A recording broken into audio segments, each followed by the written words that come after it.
A rural teacher mocked a student's science project, but the very next day, NASA officials arrived at the school in black SUVs. Before we continue, don't forget to subscribe to the channel, like the video, and comment where in the world you're watching from. Let's go! The morning dew still clung to the grass as Ellie Bennett walked along the gravel road that led to Oak Ridge High. The 16-year-old clutched her science project closer to her chest, careful not to disturb the delicate arrangement she had spent the last 3 months perfecting. Early September in rural Missouri brought a special kind of stillness, the kind that made you believe anything was possible. Ellie needed that belief today more than ever. The weathered buildings of her family's farm disappeared behind her as she rounded the bend. Their 40 acres had been in the Bennett family for generations, but times had been tough since her mother passed 5 years ago.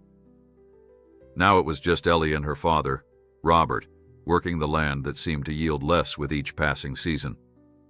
But this morning, Ellie's mind wasn't on crop yields or the bank notices that kept appearing in their mailbox. It was focused entirely on the contraption in her arms and the presentation she would give in Mr. Harrington's advanced science class. "Today's the day, Dad," she had said at breakfast, her voice a mixture of excitement and nerves as she made final adjustments to her project. Robert Bennett had looked up from his coffee, the creases around his eyes deepening as he smiled.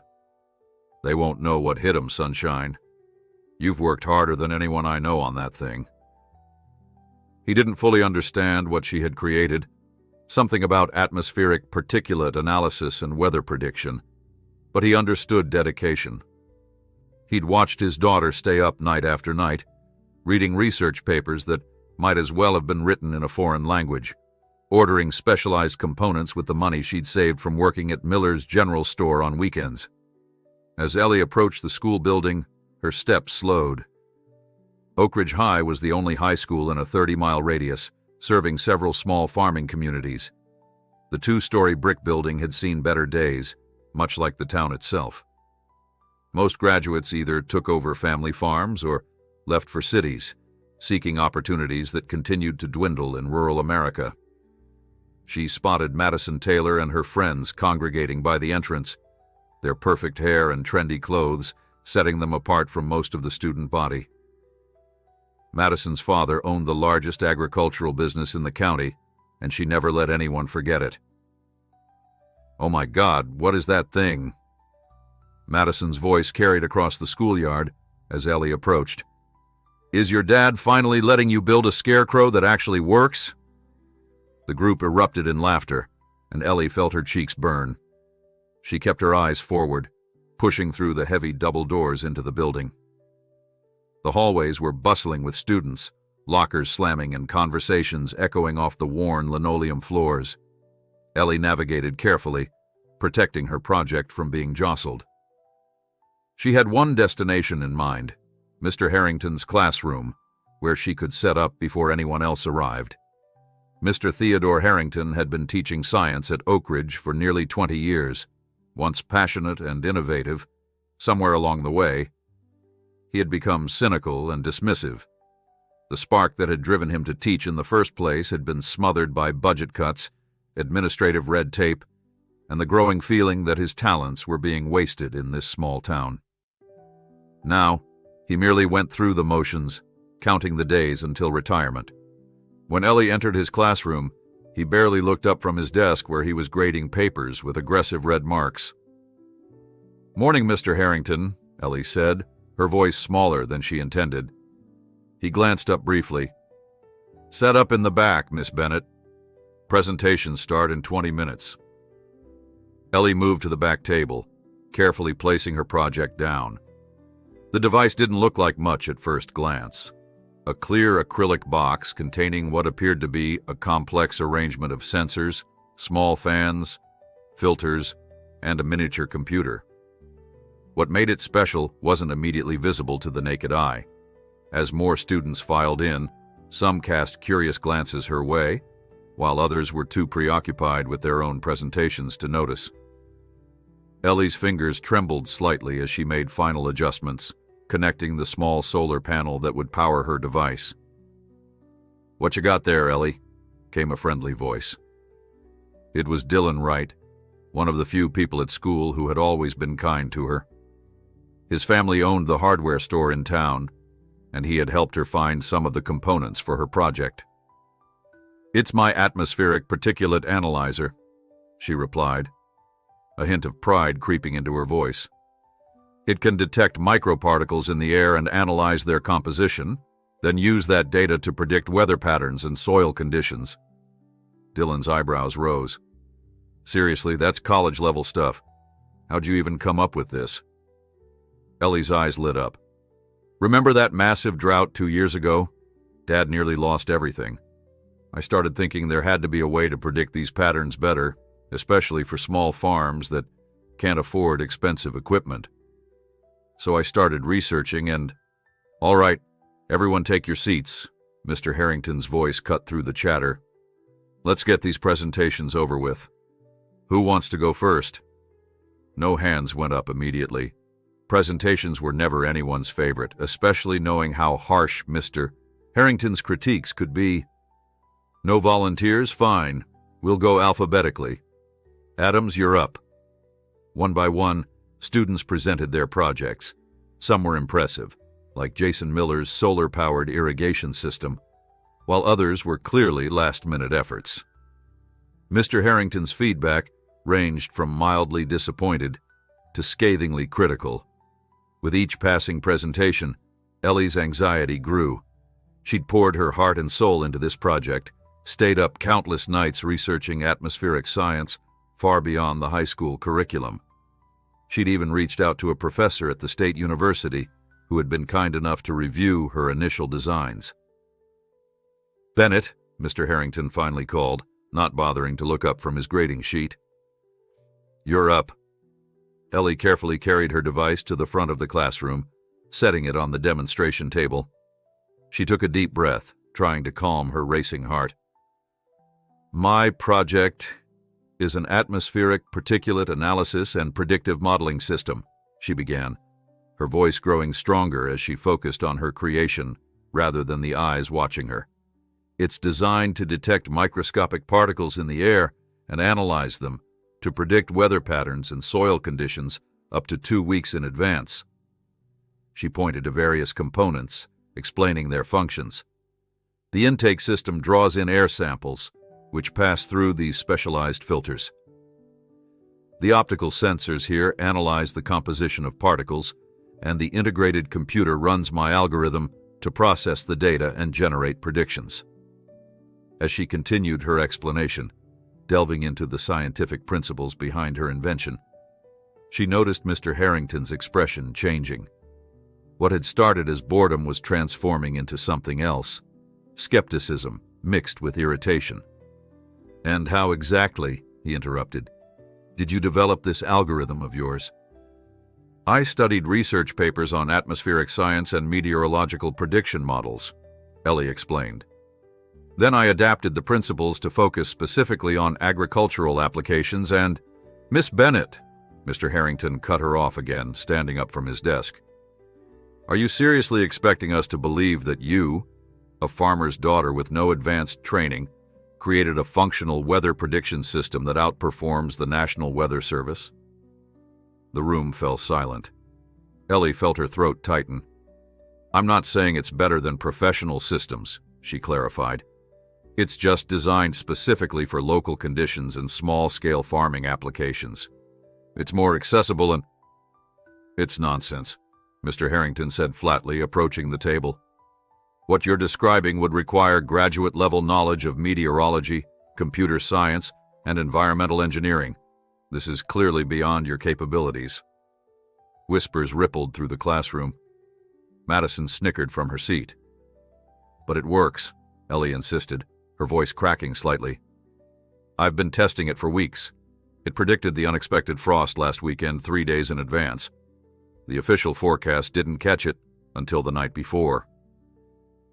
Mr. Harrington picked up her device, examining it with obvious skepticism. "This looks like a science fair project cobbled together from spare parts and big dreams, Miss Bennett.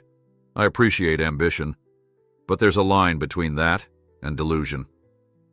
Laughter erupted from several students. Madison was practically gleeful. "Maybe she can predict when her dad's farm will finally go under," she whispered loudly to her friend. "That's enough," Mr. Harrington said, though his rebuke lacked conviction. He set the device back down with less care than Ellie would have liked. "I think we've seen enough. I'll give you points for creativity, but next time, perhaps choose a project more aligned with your actual abilities." Ellie stood frozen, her vision blurring with unshed tears. Everything she had worked for, all those nights of research and trial and error, reduced to a joke in front of the entire class. "Can I at least finish my presentation?" she asked quietly.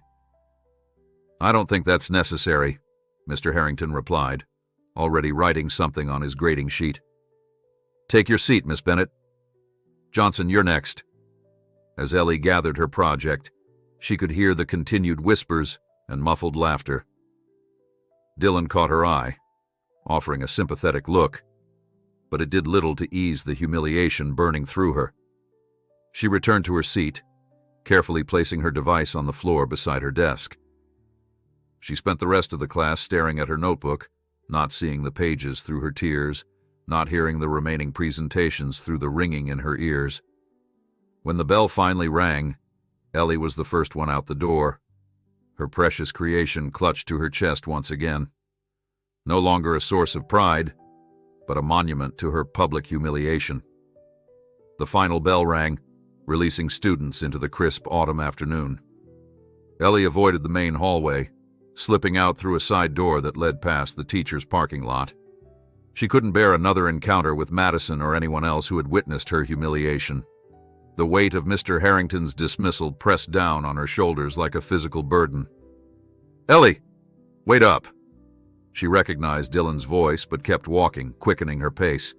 She didn't want anyone's pity, not even his. "Ellie, seriously!" His footsteps crunched on the gravel behind her. When he caught up, he was slightly out of breath. "You can't just run off like that." "Watch me," she muttered, still clutching her project protectively. Dylan fell into step beside her. "Harrington was way out of line. Your project is incredible." "Clearly not incredible enough." Ellie's voice was tight with unshed tears. "He didn't even let me finish." "Since when do you care what Harrington thinks? The guy gave Jimmy Peterson an A last year for a baking soda volcano. The man wouldn't know real science if it bit him on the—" "It doesn't matter," Ellie cut him off. "Everyone in class thinks I'm a joke now. Madison will make sure the whole school knows by tomorrow."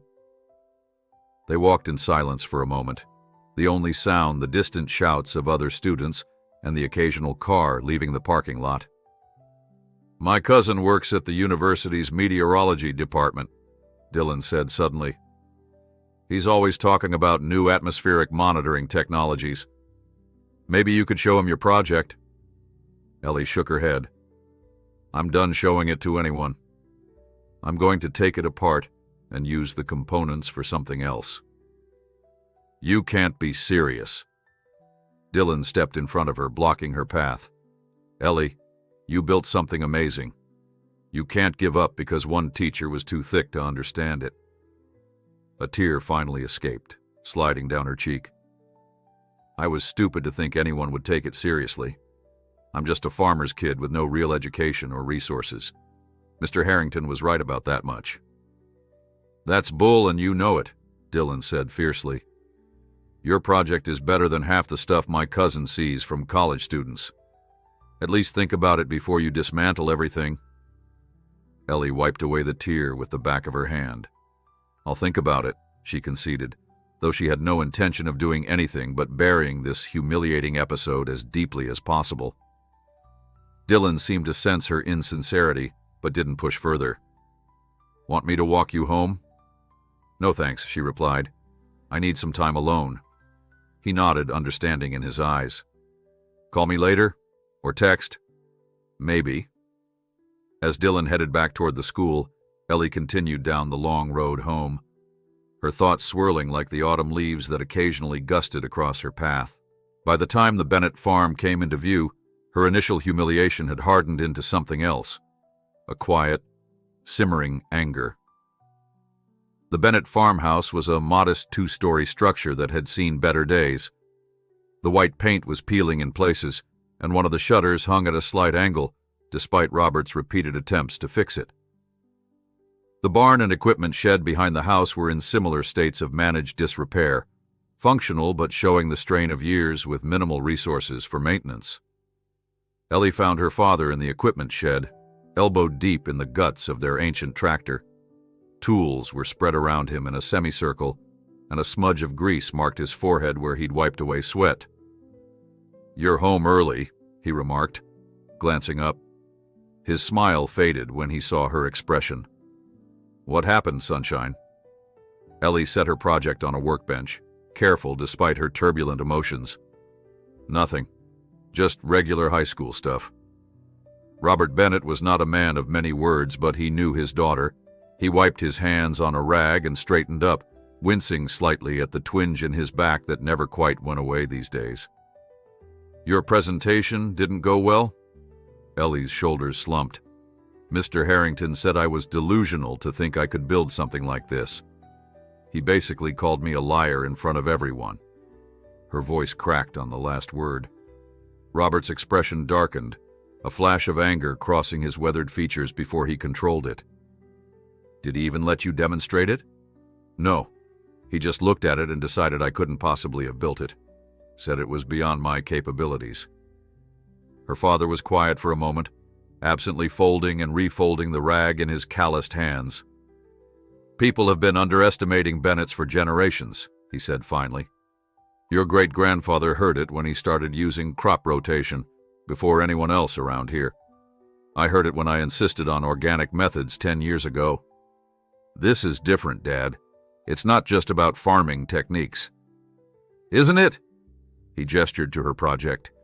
"You built that thing to help farmers like us predict weather patterns better than expensive commercial systems.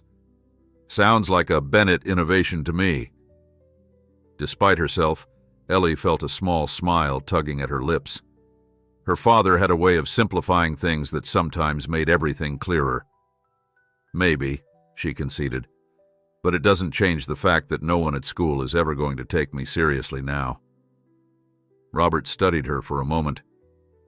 "Your mother would say that what other people think isn't nearly as important as what you know to be true." He nodded toward the device. "Does it work?" "Yes," Ellie said without hesitation. "The data it's collected over the past 3 weeks has been 87% accurate for 48-hour forecasts and still above 70% for forecasts a week out.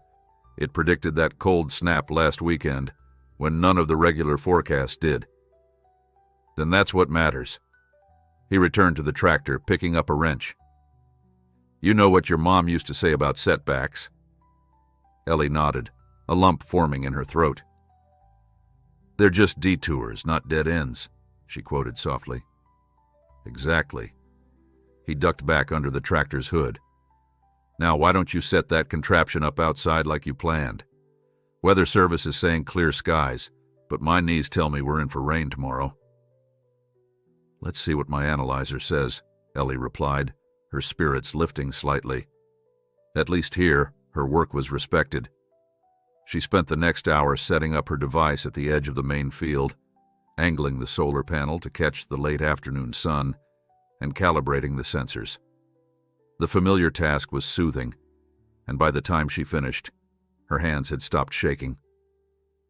Back in her bedroom, once her mother's sewing room converted after she passed, Ellie connected her laptop to the device remotely.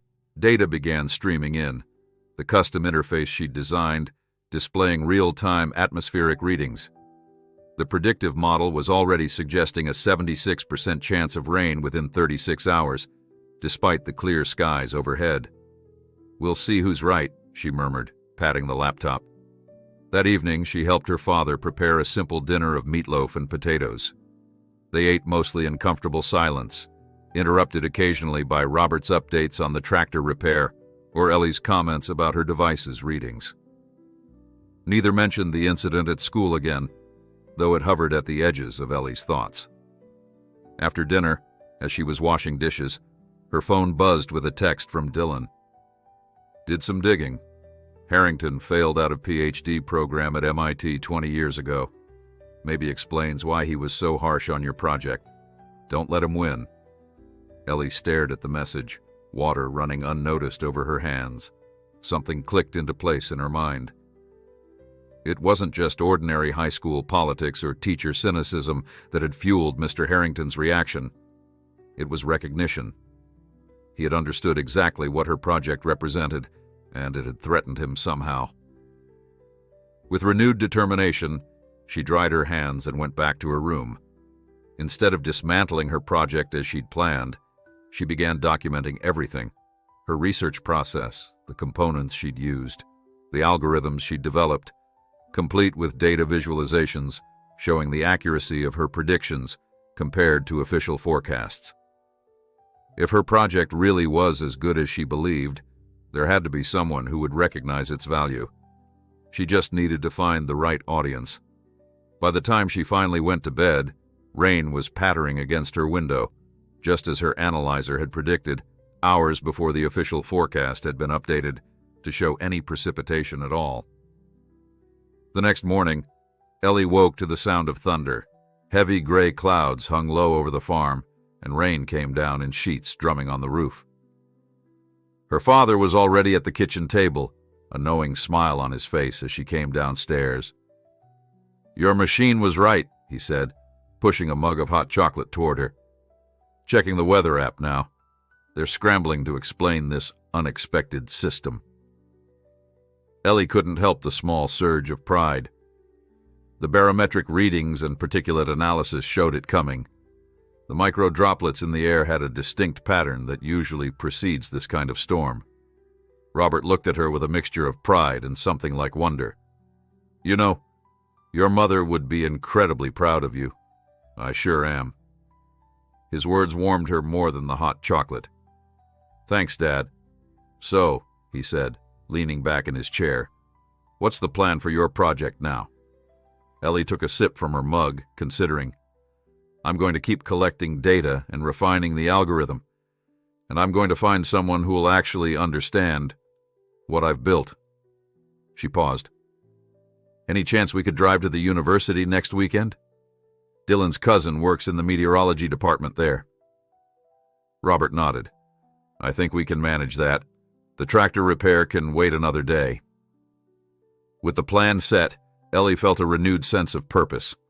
Mr. Harrington's dismissal still stung, but it no longer felt like the end of the world. It was, as her mother would have said, just a detour. What neither of them knew was that this particular detour was about to lead them somewhere beyond anything they could have imagined. The heavy rain continued throughout the day, keeping Ellie home from school. She didn't mind. Being spared facing her classmates after yesterday's humiliation was a relief. Instead, she spent the morning at her desk, refining her documentation and checking the data her device continued to transmit from the field. Despite the downpour, the weatherproof casing she designed was holding up well, and the readings remained stable. Around noon, her phone buzzed with a text from Dylan. "Harrington's in a mood today. Asked where you were. Told him you're probably busy building a spaceship or something." Ellie rolled her eyes but couldn't suppress a smile. A moment later, another text came through. "Seriously though, you okay?" She hesitated before replying. "Working on the project. Rain proved my prediction right." Dylan responded immediately. "Duh. You should email my cousin. His address is mark.wrightestateu.edu." Ellie stared at the message, her thumb hovering over the keyboard. The thought of reaching out to a university researcher made her stomach clench with anxiety. What if he was just as dismissive as Mr. Harrington? But then again, what did she have to lose? "Thanks," she finally typed. "Might do that." She set her phone down and returned to her laptop, opening a new email. For the next hour, she carefully composed a message to Mark Wright, explaining her project in detailed but concise terms, attaching some of her documentation and data visualizations.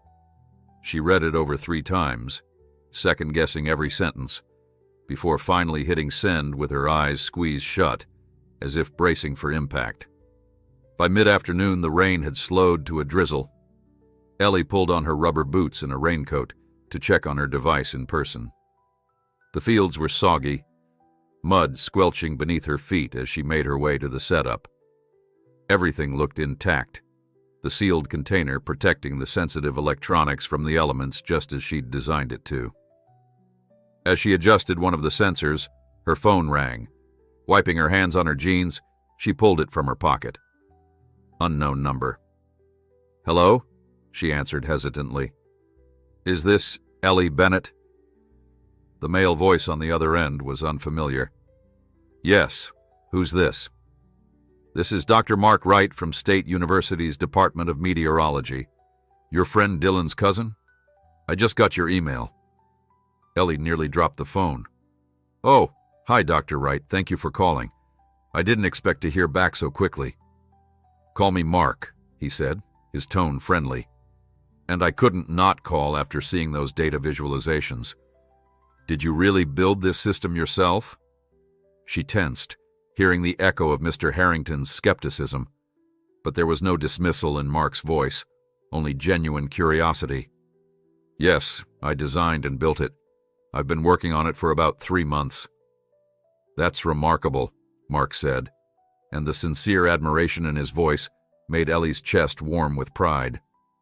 "The correlation between your particulate analysis and the precipitation patterns is something we've been studying here at the university for years. But your approach is novel." "Really?" Ellie couldn't keep the excitement from her voice. "Really. Listen, would you be willing to bring your device to the lab sometime? I'd love to see it in action and run some comparative analyses with our equipment." "We were actually planning to come to the university this weekend," Ellie said, hardly believing this was happening. "Would Saturday work?" "Saturday would be perfect. I'll email you the details and a visitor's pass for the research building." There was a pause. "Ellie, I don't want to get ahead of myself, but if your device performs as well in controlled testing as your data suggests, this could be significant, not just for local weather prediction, but potentially for climate research more broadly." After arranging the details, Ellie hung up, her heart pounding with excitement. She immediately texted Dylan, "Your cousin called, meeting him Saturday at the lab." His response came quickly, "Told you, Mark's cool. He'll actually get what you built, unlike Harrington the Horrible." Ellie couldn't wait to tell her father. She practically ran back to the house, boots splashing through puddles. Robert was in the kitchen, going through bills at the table, his reading glasses perched on the end of his nose and a calculator at his elbow. His expression was grim, but it brightened when she burst in. "Dad, you won't believe what just happened." As she relayed the conversation with Mark, her father's smile grew wider. When she finished, he removed his glasses and rubbed the bridge of his nose. "That's wonderful, sunshine. I knew someone would recognize what you've accomplished." He gestured to the pile of papers. "And the timing couldn't be better. We could use some good news around here." Ellie's excitement faltered as she noticed the familiar logo of their bank on several envelopes. "Is it the mortgage again?" Robert sighed. "Nothing for you to worry about, just the usual juggling act." He forced a smile. "Now, tell me more about this meeting on Saturday. What do you need to prepare?"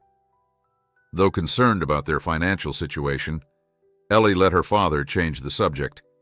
She knew how much pride he took in handling family matters, even when it was a struggle. They spent the next hour discussing her presentation strategy for the university visit, the worries about bills temporarily set aside. The rest of the week passed in a blur of preparation. Ellie returned to school the next day, head held high despite the snickers and whispers that followed her through the hallways. Madison tried to provoke her with comments about farmer weather forecasts, but Ellie just smiled and kept walking. Mr. Harrington was coldly professional during class, neither acknowledging nor apologizing for his dismissal of her project. It still hurt. But the excitement of the upcoming university visit cushioned the sting. By Saturday morning, Ellie was too nervous to eat breakfast. She checked and rechecked her device, polished the acrylic case until it gleamed, and made sure all her documentation was properly organized on her laptop. The drive to State University took nearly 2 hours. As they approached the sprawling campus, Ellie's nervousness transformed into awe. The research buildings were modern structures of glass and steel, nothing like the weathered brick of Oak Ridge High. Students walked purposefully between buildings, some carrying laptops, others engaged in animated conversations. "Quite different from our neck of the woods," Robert commented as he navigated the visitor parking lot. Ellie nodded, suddenly feeling out of place in her simple jeans and button-up shirt. She'd worn her nicest clothes, but they seemed woefully inadequate among the stylish students they passed. The meteorology department was housed in the Earth Sciences building, a 5-story structure with a distinctive weather monitoring station on its roof. Following the directions Mark had emailed, they made their way to the 3rd floor, where the research laboratories were located. "You must be Ellie," said a voice as they stepped off the elevator. A man in his early 30s with curly hair and glasses approached them, hand extended. "I'm Mark Wright." "Nice to meet you, Dr. Wright," Ellie said, shaking his hand. "This is my dad, Robert Bennett." "Please, it's just Mark," he insisted, shaking Robert's hand as well. "Thanks for bringing Ellie. From what I've seen of her work, you have quite a remarkable daughter." Robert smiled proudly. "Don't I know it?" Mark led them through a set of double doors into a large laboratory filled with sophisticated equipment. 3 other researchers looked up as they entered, their curious gazes settling on Ellie and the device she carried. "Team, this is Ellie Bennett, the young inventor I told you about," Mark announced. "Ellie, meet Dr. Priya Sharma, our atmospheric chemist, Dr. James Chen, our climate modeling expert, and Tasha Rodriguez, our graduate research assistant." Ellie nodded nervously, intimidated by the credentials of the people examining her creation. "So this is the famous particulate analyzer," Dr. Sharma said, approaching to get a better look. "Mark has been quite excited about it." "May I?" Dr. Chen asked, gesturing to the device. "Of course," Ellie said, carefully setting it on the lab bench he indicated. For the next hour, the researchers examined her device, asking detailed questions about its components, the algorithm she'd developed, and the data it had collected. To Ellie's relief and growing pride, they treated her as a peer rather than a student, engaging with her ideas seriously and respectfully. "The integration of multiple sensor types is particularly clever," Dr. Sharma remarked, "and your filtration system is remarkably efficient for its size." "Let's run some comparative tests," Mark suggested, setting up a connection between Ellie's device and the lab's more sophisticated equipment. As they worked, Ellie noticed her father engaged in conversation with Tasha near the window. From his animated gestures, she guessed he was telling stories about the farm.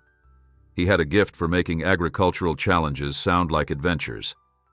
The tests proceeded smoothly, with Ellie's device performing even better in the controlled environment than it had in the field. The researchers grew increasingly excited as each set of results confirmed the accuracy of her system. "These correlations are remarkable," Dr. Chen said, studying a graph comparing Ellie's predictions with their high-end equipment's output. "And you developed this algorithm yourself?"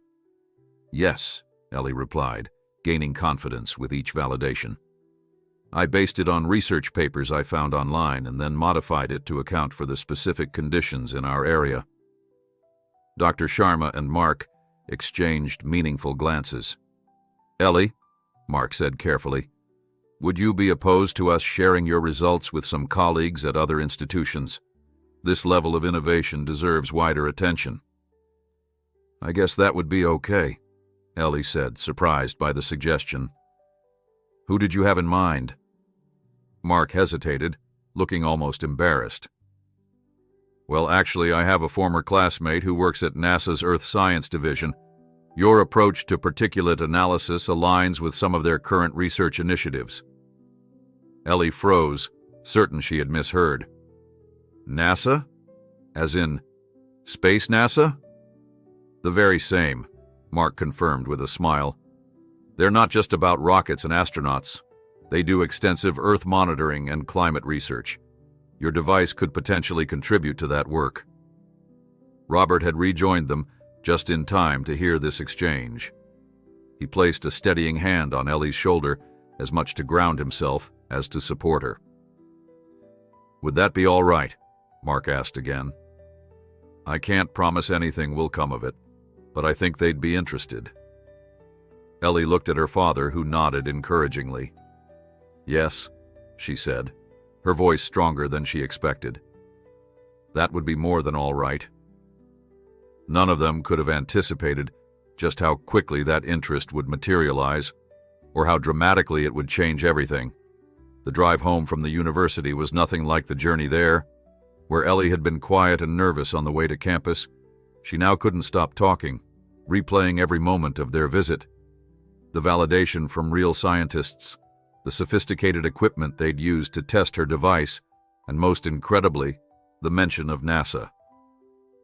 Do you really think they might be interested, Dad? She asked for perhaps the 5th time as they turned onto the rural highway that would take them back to Oak Ridge. Robert chuckled. Sunshine, you saw how those professors reacted. Dr. Sharma looked like she wanted to adopt you on the spot. They were nice, Ellie agreed. But NASA is different. That's big leagues. And your project is big leagues material, her father replied with firm conviction. You heard Mark. Your approach is novel. That means original, groundbreaking. Ellie leaned her head against the passenger window, watching the landscape change from suburban sprawl back to open farmland. I still can't believe Mr. Harrington dismissed it so quickly. Some people can't recognize innovation when it's right in front of them, Robert said, a hint of residual anger in his voice. Their loss. When they arrived home, Ellie immediately set up her device again, eager to continue collecting data.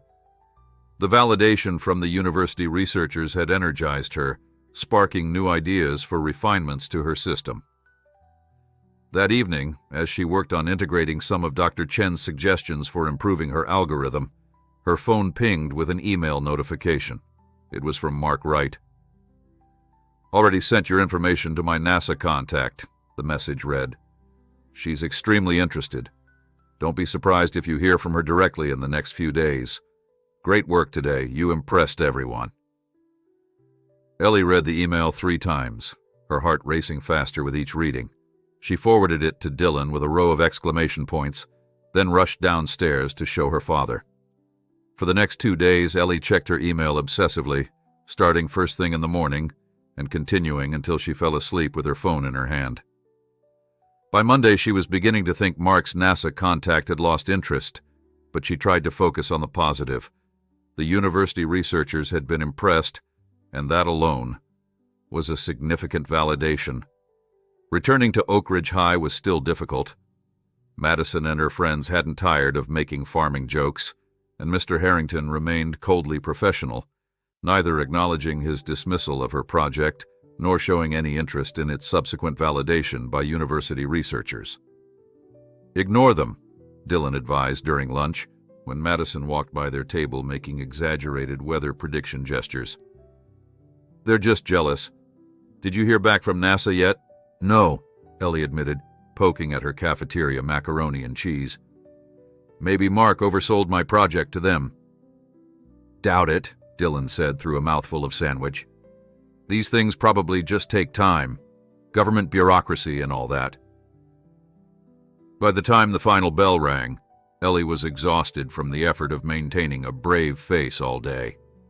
As she walked toward her locker, she saw Mr. Harrington standing in the hallway talking to Principal Davis.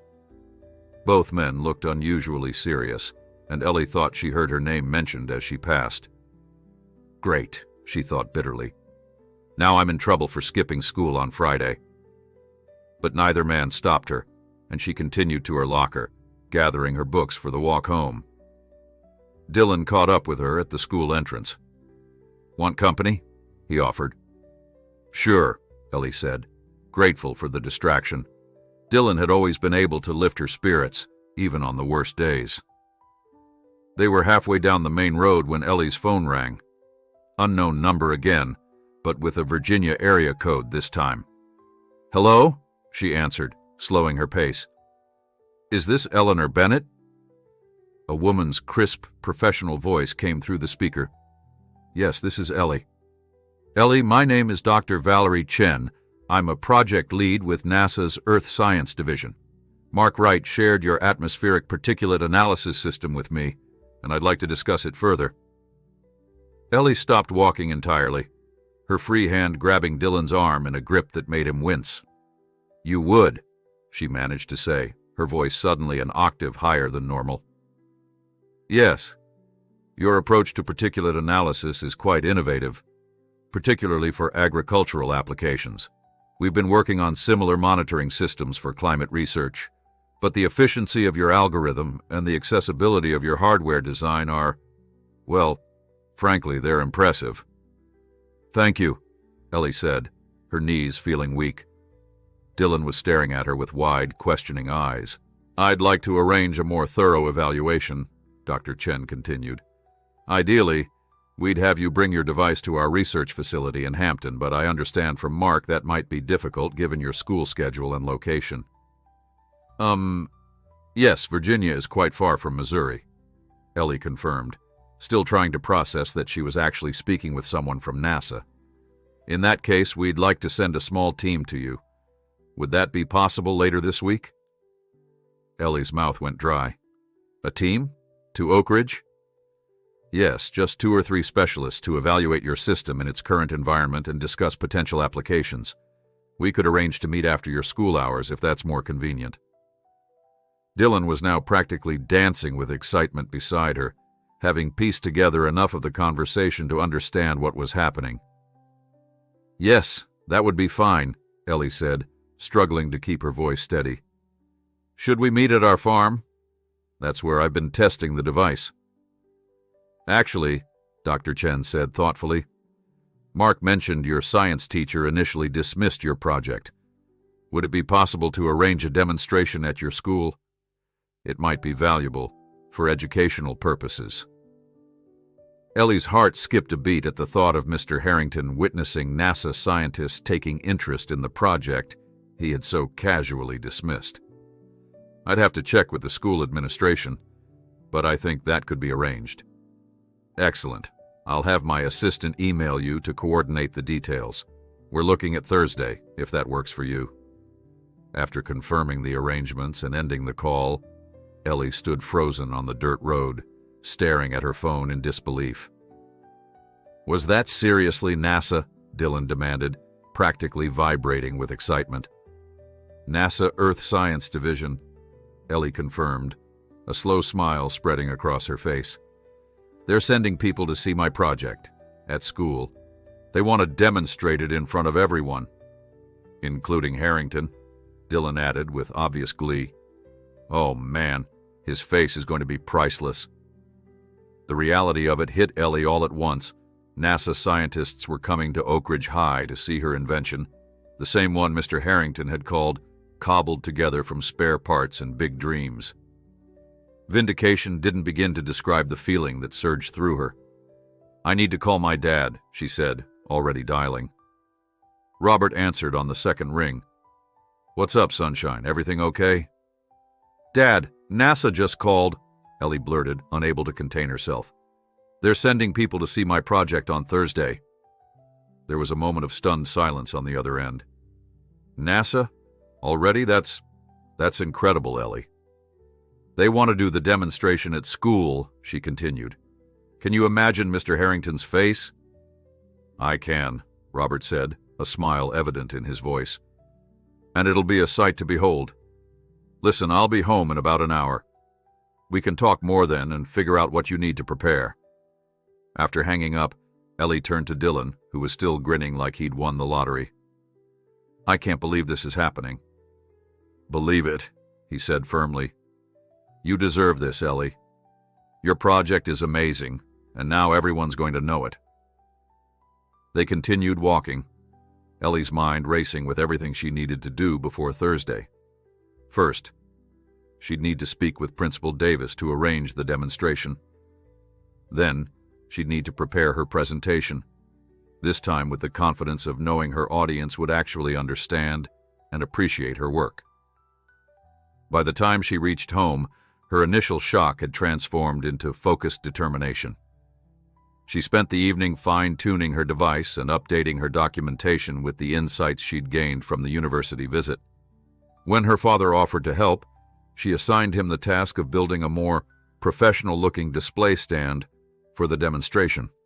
Tuesday morning, Ellie arrived at school early to speak with Principal Davis. To her surprise, Mr. Harrington was already in the principal's office when she was called in.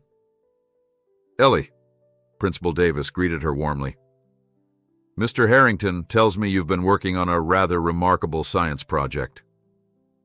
Ellie shot a questioning glance at her teacher, whose expression was unreadable. "Yes, sir. It's an atmospheric particulate analyzer for predicting weather patterns and soil conditions." "And," Principal Davis continued, looking impressed, "he says you've attracted the attention of NASA researchers?" "Yes, sir," Ellie confirmed, still confused by Mr. Harrington's apparent change of heart. "Dr. Valerie Chen from their Earth Science Division called yesterday. They'd like to send a team to evaluate my device on Thursday, and they asked if they could do it here at school." "Well, that's extraordinary," Principal Davis said, beaming. "Of course we can accommodate that. It's not every day NASA visits Oak Ridge High." "Thank you, sir," Ellie said, relief washing over her. "They mentioned arriving around 1 p.m. if that works." "We'll make it work," he assured her. "Perhaps we could arrange for your science class and a few others to attend the demonstration." "That would be great," Ellie agreed, watching Mr. Harrington's face for any reaction. His expression remained neutral, but she thought she detected a tightness around his eyes. As she left the office, Mr. Harrington followed her into the hallway. "Miss Bennett," he called, his voice lacking its usual dismissive edge. Ellie turned, bracing herself. "I may have been hasty in my assessment of your project," he said carefully, not quite meeting her eyes. "Science is about revision and reconsideration when new evidence presents itself." It wasn't an apology, not really, but it was the closest thing to acknowledgement she was likely to get. "Yes, Mr. Harrington, that's exactly what science is about." As she walked away, Ellie couldn't help but smile. Thursday couldn't come soon enough. News of NASA's impending visit spread through Oak Ridge High like wildfire. By lunchtime on Tuesday, it was all anyone could talk about. For the first time in Ellie's life, people who had never given her a second glance were approaching her with questions and congratulations. The sudden attention was both gratifying and overwhelming. "Is it true they're sending actual astronauts?" asked a freshman boy, as Ellie tried to eat her lunch in peace. "No, they're researchers from the Earth Science Division," she explained patiently.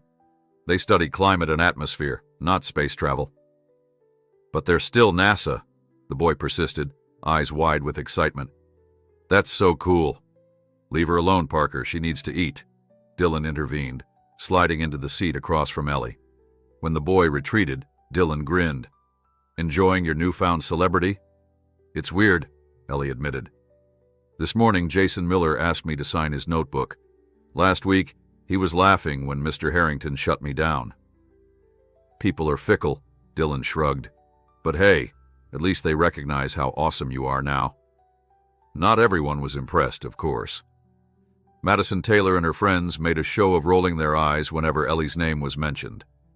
During chemistry class, Madison loudly wondered if Farm Girl was making up the whole NASA story for attention. "She's just jealous," Dylan assured Ellie as they walked to their next class.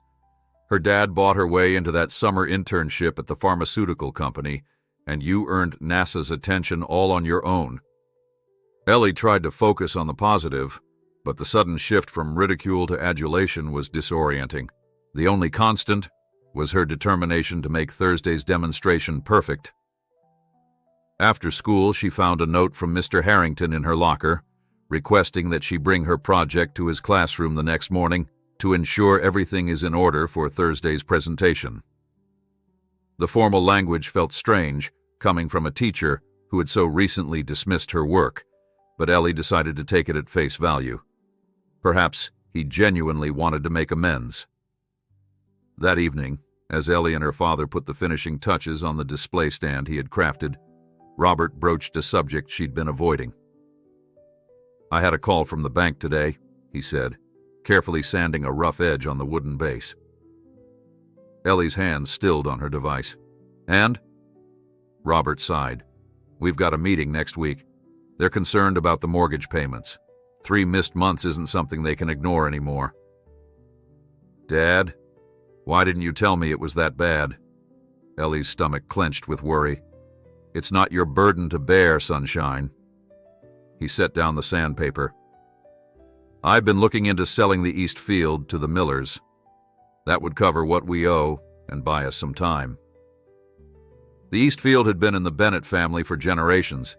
It was where her great-grandfather had first implemented the crop rotation techniques that had once made their farm prosperous. "There has to be another way," Ellie insisted. "Maybe I could get more hours at the general store or—" "Ellie," Robert interrupted gently, "you're 16. Your job is to be a student, to follow this incredible opportunity with your project, not to save the farm.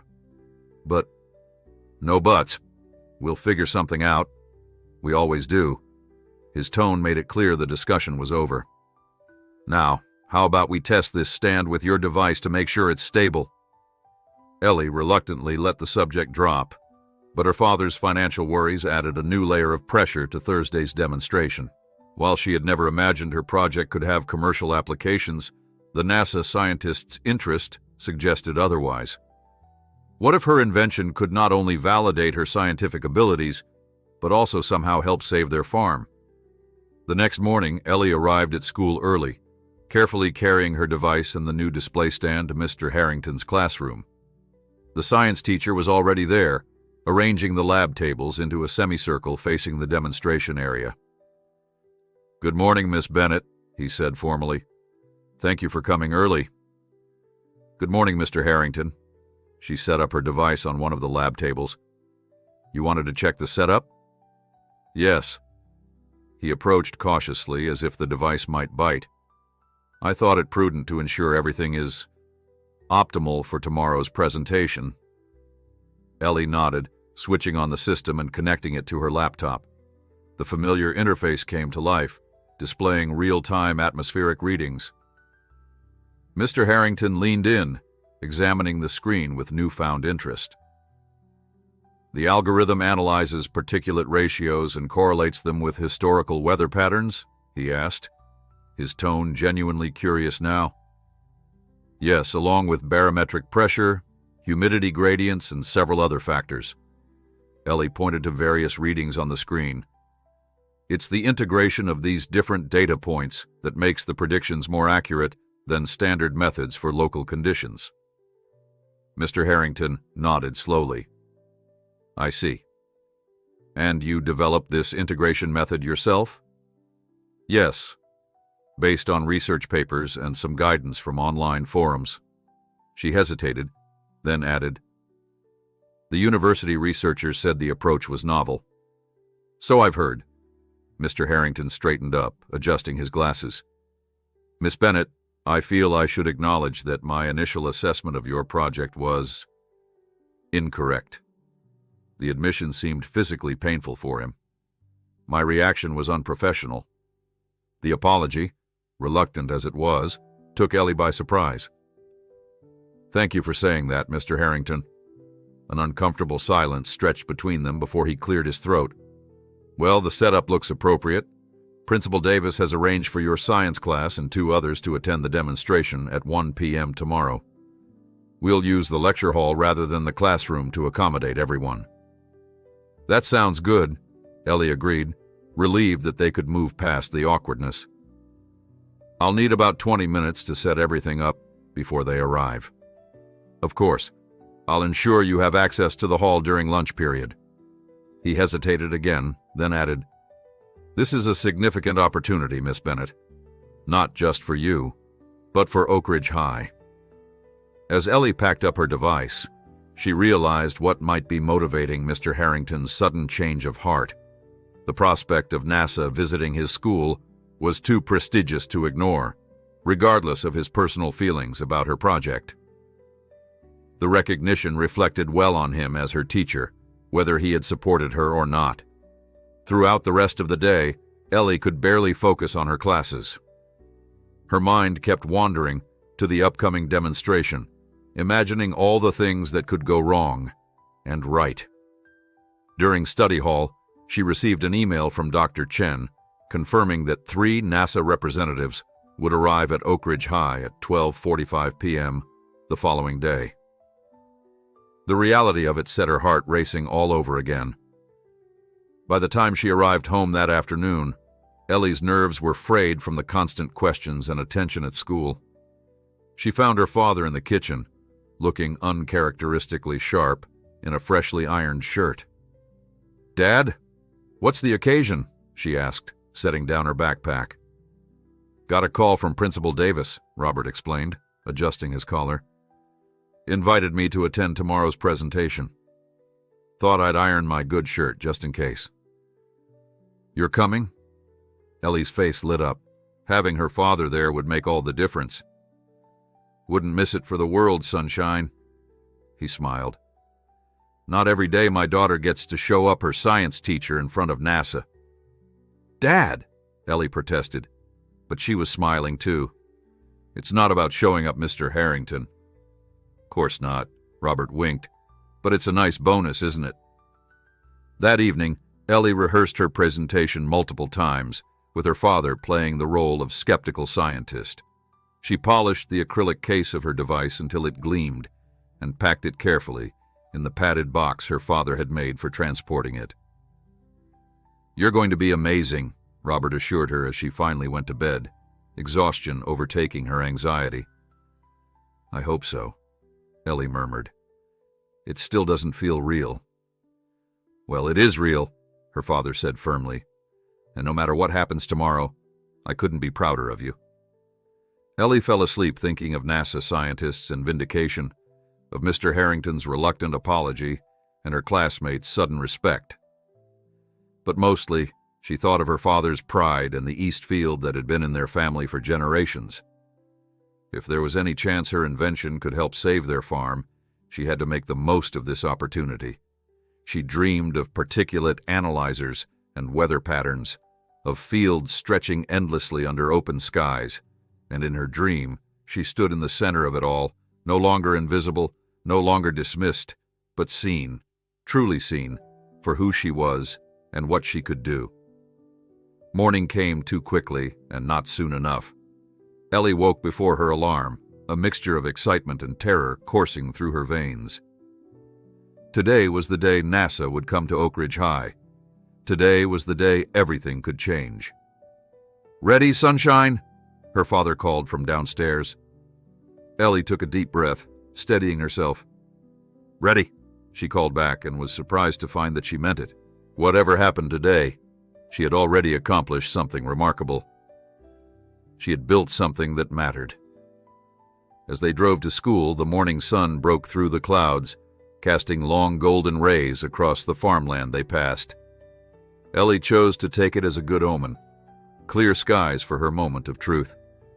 Oak Ridge High School buzzed with an unprecedented energy that Thursday morning. The usual lethargy of homeroom was replaced by excited chatter and frequent glances at the clock. Teachers struggled to maintain order in their classrooms, as even the most disinterested students seemed unable to focus on anything but the impending NASA visit. Principal Davis had arranged for local media to cover the event, and a reporter from the county newspaper hovered in the main office, interviewing staff members about Oak Ridge High's culture of scientific innovation, a phrase that made Ellie wince when she overheard it. Until this week, no one had shown the slightest interest in fostering such a culture. Ellie spent the morning in a haze, barely registering her lessons as she mentally rehearsed her presentation for the 100th time. During third period math, her phone buzzed with a text from her father. "Just arrived, waiting in the office. You're going to be great." His presence was a comforting anchor amid the swirling excitement. At least one person in the building had believed in her from the start. When the lunch bell rang, Ellie headed straight for the lecture hall instead of the cafeteria. Mr. Harrington was already there, supervising the arrangement of chairs and testing the room's audiovisual system. "Ah, Miss Bennett," he greeted her, his usual clipped tone now tinged with what sounded almost like nervousness. "Perfect timing. The maintenance staff has just finished setting up." The lecture hall was the largest room in the school, typically used for assemblies and visiting speakers. Today, the usual folding chairs had been arranged in neat rows facing the demonstration area, where a table awaited Ellie's device. To the side, a refreshment table had been hastily assembled, featuring the school's best attempt at a professional spread, grocery store cookies arranged on plastic trays, and a large coffee urn. "I'll help you set up," Mr. Harrington offered, a gesture so out of character that Ellie briefly wondered if he'd been replaced by a body double. "Thank you," she said, unpacking her device and placing it carefully on the display stand her father had made. "I just need to calibrate the sensors and connect it to the projector so everyone can see the interface." As they worked, Principal Davis entered, straightening his tie nervously. "Everything in order? Our guests will be arriving in about 30 minutes. "We're nearly ready," Mr. Harrington assured him. "Miss Bennett has everything well in hand." The principal nodded, clearly relieved. "Excellent. I've arranged for your science class and 2 others to attend, plus some of our more accomplished seniors. The media representative will be here as well. It's not often Oak Ridge gets this kind of recognition." That was an understatement. The last time the local newspaper had featured the school was when the basketball team made it to the regional quarterfinals 3 years ago. "Your father is waiting outside," Principal Davis added to Ellie. "Shall I send him in?" "Yes, please," Ellie said, grateful for the moral support. When Robert Bennett entered the lecture hall a moment later, his presence seemed to fill the space despite his quiet demeanor. He nodded politely to Mr. Harrington and Principal Davis before making his way to Ellie. "Looking good, sunshine," he said softly, examining her setup. "Need any help?" "I think I've got it," she replied, connecting the final cable. "Just need to run a quick test." The system powered up smoothly, its display projecting clearly onto the screen behind the demonstration table. The real-time data showed perfect atmospheric conditions outside: clear skies, stable pressure, low particulate count. Ellie allowed herself a small smile. At least the weather was cooperating.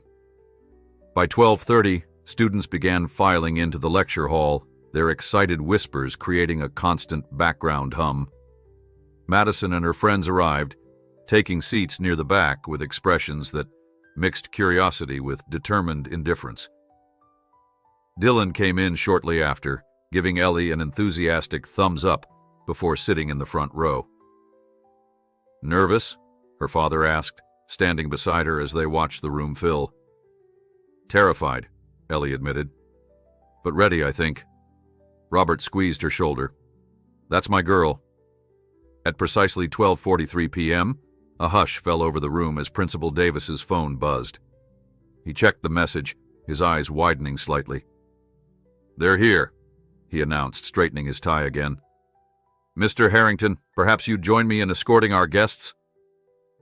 The 2 men hurried out, leaving Ellie standing beside her device, heart pounding in her chest. Her father gave her one last reassuring nod before taking a seat in the front row next to Dylan. Through the lecture hall's windows, Ellie could see 3 black SUVs pulling into the school's circular driveway. They weren't the ominous government vehicles she'd half expected from movies, just standard rental cars, but their arrival still sent a ripple of excitement through the room. 2 minutes later, Principal Davis returned, walking with the careful formality of someone desperately trying to make a good impression. Behind him came Mr. Harrington and 3 strangers carrying briefcases, 2 women and 1 man, all dressed in business casual attire, rather than the lab coats or suits Ellie had imagined. "Students, faculty." Principal Davis addressed the room, his voice pitched slightly higher than normal. "It is my great honor to welcome representatives from NASA's Earth Science Division to Oak Ridge High School." A murmur of excitement spread through the audience as the NASA officials nodded in acknowledgement. "Dr. Valerie Chen," Principal Davis continued, gesturing to a petite Asian woman with short, practical hair and keen eyes, "leads the Atmospheric Monitoring Initiative. Dr. Marcus Jackson," he indicated the tall African-American man beside her, "specializes in climate prediction models. And Dr. Sophia Reyes," he nodded to the third visitor, a Latina woman with a warm smile, "focuses on agricultural applications of their research." Dr. Chen stepped forward, her gaze finding Ellie immediately. "Thank you for that introduction, Principal Davis. We're delighted to be here. But more importantly, we're excited to see the innovative work being done by one of your students." Her words sent another wave of whispers through the audience. Ellie caught fragments. "Can't believe it's really NASA," and "farmer's daughter" among them. Principal Davis guided the visitors to the front row, where seats had been reserved for them directly across from Robert and Dylan. "Miss Bennett is ready for her demonstration whenever you are," he said, with a gesture toward Ellie. Dr. Chen looked at Ellie and smiled encouragingly. "Whenever you're ready, Miss Bennett. We're looking forward to seeing your atmospheric analyzer in action." Taking a deep breath, Ellie stepped forward, willing her voice not to shake. "Thank you, Dr. Chen. Dr. Jackson, Dr. Reyes. I'm honored by your interest in my project." She glanced around the room, taking in the attentive faces, her classmates, teachers, the local reporter scribbling notes, her father watching with unwavering pride, and Mr. Harrington, whose expression was an unreadable mixture of emotions. "As some of you know," Ellie continued, gaining confidence, "I've been developing an atmospheric particulate analysis system designed to predict weather patterns and soil conditions with particular relevance to agricultural applications." As she launched into her explanation, Ellie was surprised by how naturally the words came. The technical terms that had once intimidated her now flowed easily as she described her system's components and functionality. The NASA officials listened intently, occasionally exchanging glances or nodding appreciatively. When she demonstrated the data collection process, Dr. Jackson leaned forward in his seat, clearly impressed by the efficiency of her sensor array. When she explained her algorithm, Dr. Chen asked several pointed questions that Ellie answered with growing confidence. "The key innovation," Ellie explained, pulling up a series of graphs on the projected display, "is how the system correlates particulate composition with historical weather patterns specific to the local area. By focusing on these micro-conditions rather than broader regional patterns, the predictions become significantly more relevant for small-scale agriculture." Dr. Reyes nodded enthusiastically. "That's precisely the approach we've been exploring at NASA, localized prediction models that serve specific community needs rather than one-size-fits-all forecasting." From the corner of her eye, Ellie could see Mr. Harrington shifting in his seat. The science teacher's initial dismissal of her project now stood in stark contrast to the enthusiastic response it was receiving from actual NASA scientists. As Ellie's formal presentation concluded, Dr. Chen stood and approached the demonstration table. "Miss Bennett, this is remarkable work. The integration of these various sensors into such a compact, energy-efficient system shows tremendous ingenuity." "Thank you," Ellie replied, her cheeks warm with pride. "I'm particularly impressed by your algorithm's accuracy rate," Dr. Jackson added, examining the historical data Ellie had displayed. 87% for 48-hour forecasts is better than many commercial systems." Dr. Reyes had taken out a tablet and was making notes. "The agricultural applications alone make this significant, but I see potential for broader implementation in climate research as well." The room had fallen completely silent as everyone watched the NASA scientists examine Ellie's device with obvious approval. Even Madison and her friends seemed captivated by the unfolding validation. Principal Davis was practically beaming as he stepped forward. "Perhaps we could open the floor for questions from our students?" A forest of hands shot up immediately. As Ellie fielded questions about her research process and the technical aspects of her device, she felt a surreal sense of displacement. Just over a week ago, these same classmates had witnessed her humiliation at Mr. Harrington's hands. Now they were hanging on her every word, as if she were delivering a TED Talk. Through it all, Mr. Harrington remained unusually silent, his earlier enthusiasm seeming to wilt in the face of the NASA officials' unequivocal praise for the project he had so summarily dismissed. As the question and answer session continued, Dr. Chen moved closer to Ellie, speaking quietly while Dr. Jackson addressed a student's inquiry about NASA's current climate monitoring initiatives. "Your project shows remarkable intuition about atmospheric science," she said. "Where did your interest in this field begin?" Ellie hesitated, suddenly self-conscious about the origins of her invention. "It was practical, actually. 2 years ago, we had a severe drought that nearly bankrupted our farm. The weather forecasts gave us no warning until it was too late to prepare." Dr. Chen nodded, understanding dawning in her eyes. "So you created this to help your family?" "Yes," Ellie admitted. "I thought if we could predict weather patterns more accurately, especially extreme conditions, small farmers like us would have a better chance." "The best innovations often come from personal necessity," Dr. Chen said with approval. "That's something we sometimes forget in large research institutions." Another hand went up in the audience, Madison Taylor's, to Ellie's surprise. Principal Davis nodded in her direction. "Yes, Miss Taylor?" Madison stood, her usual confidence slightly diminished in the presence of the NASA officials. "I was wondering if Ellie's device has any commercial applications. Like, could farmers actually buy something like this?" The question was unexpectedly practical, without the mocking edge Ellie had come to expect from Madison. Dr. Reyes stepped forward to answer. "That's an excellent question. The technology Miss Bennett has developed could absolutely be adapted for commercial use. In fact, one of our interests at NASA is in developing more accessible tools for climate resilience, particularly for agricultural communities." Madison nodded, seemingly satisfied, and sat down. Ellie caught her eye for a moment, and Madison gave her what might have been the ghost of a respectful nod. As the session wound down, Principal Davis cleared his throat. "I believe Mr. Harrington has something he'd like to say. Mr. Harrington." All eyes turned to the science teacher, who stood slowly, his expression guarded.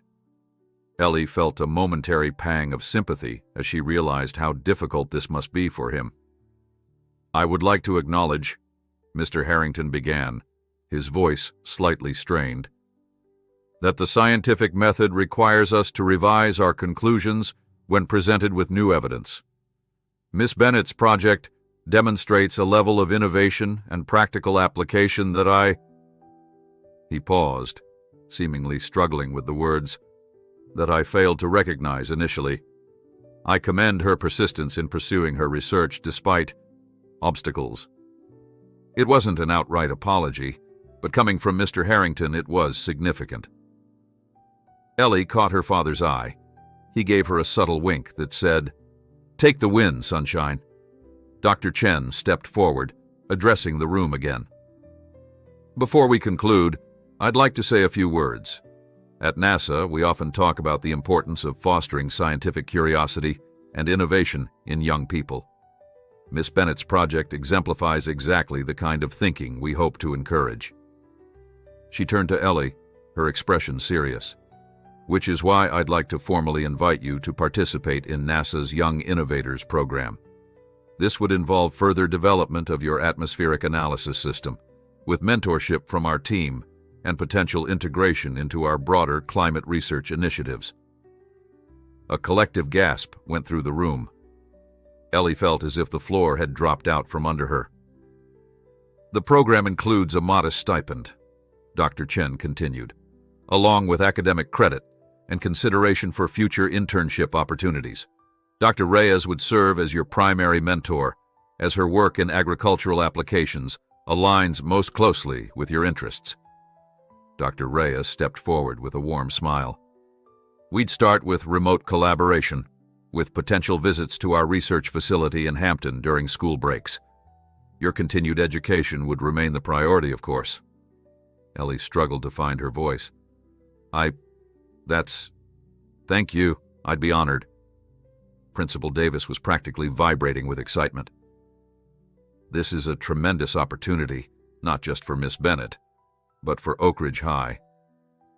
We're incredibly grateful to NASA for recognizing the talent in our rural community. The local reporter was frantically taking notes, clearly seeing the headline potential. NASA recruits rural farm girl for climate research. Ellie could already imagine the article and found herself surprisingly uncomfortable with the narrative. This wasn't about a farm girl defying expectations. It was about science and practical solutions to real problems. As the formal presentation concluded, students began filing out, many pausing to congratulate Ellie with new respect in their eyes. The NASA officials conferred briefly with Principal Davis and Mr. Harrington, likely discussing logistics for the collaboration. Dylan bounded up to Ellie, barely containing his excitement. NASA! A stipend! This is unbelievable, Ellie! It really is, she agreed, still processing everything. I keep thinking I'm going to wake up. Her father approached, pride radiating from him. Sunshine, I always knew your project was special, but this... He shook his head in wonder. Your mother would be over the moon. The thought of her mother brought tears to Ellie's eyes.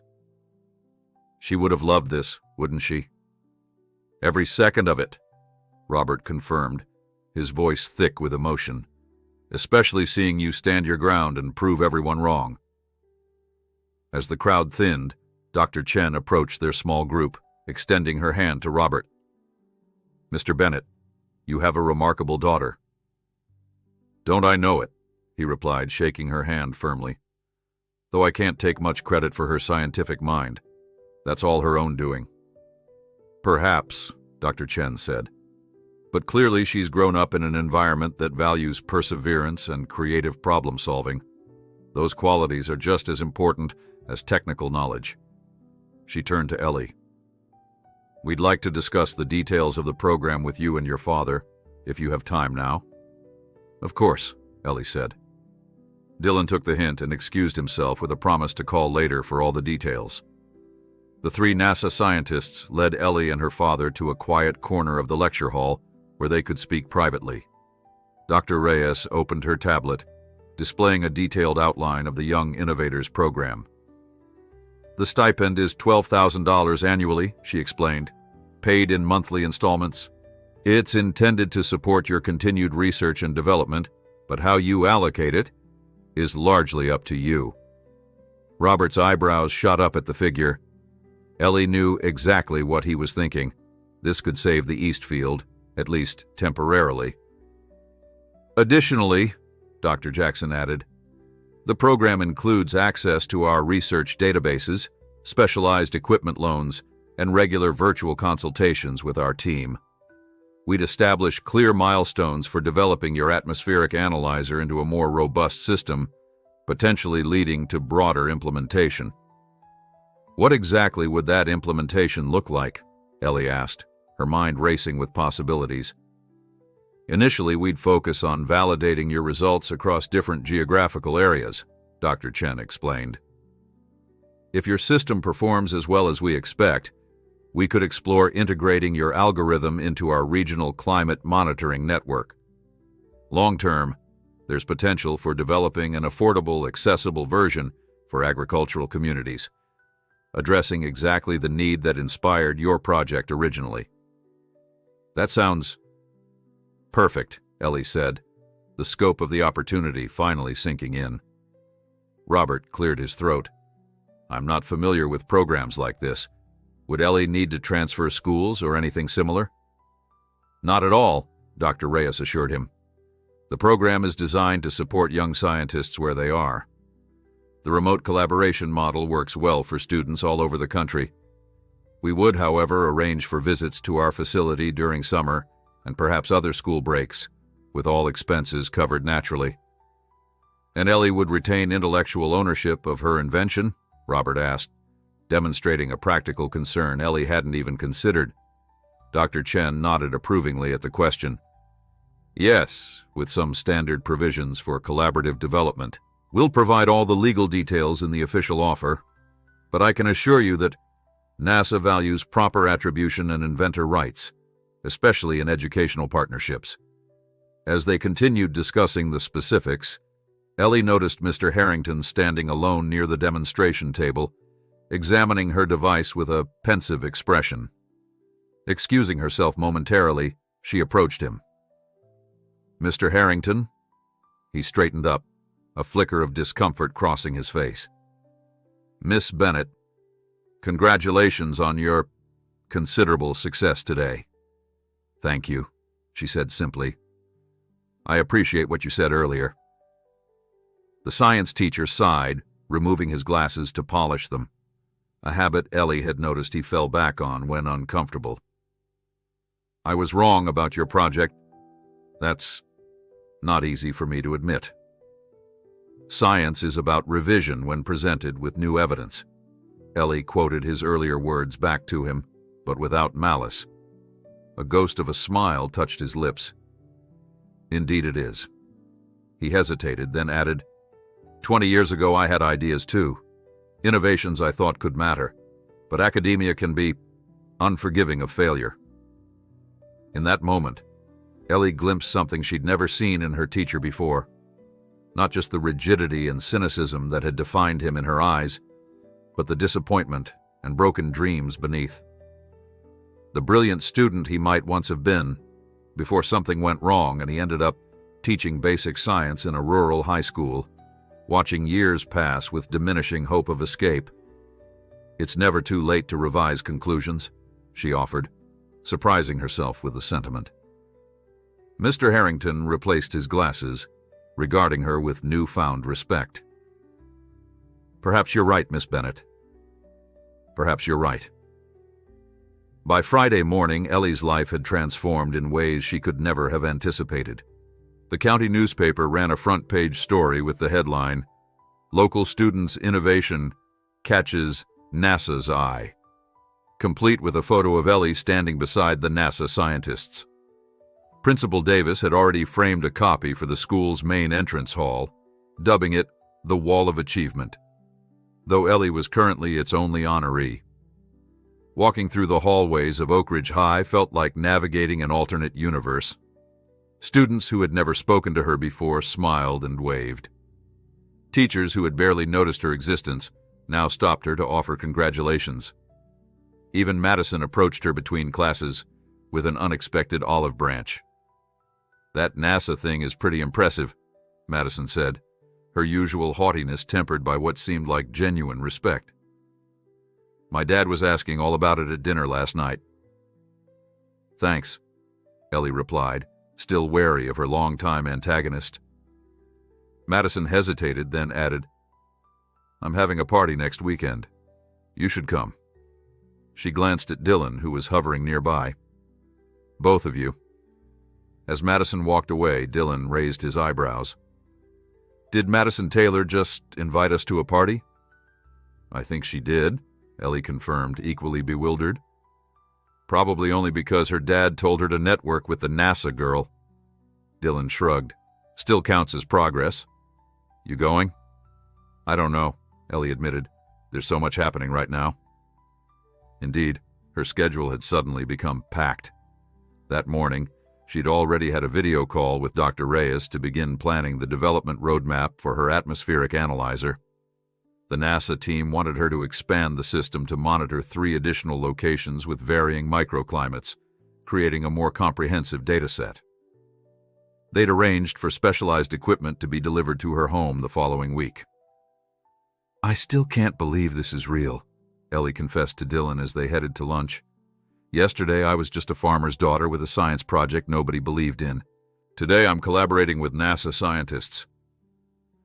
Well, I believed in you, Dylan reminded her with a grin.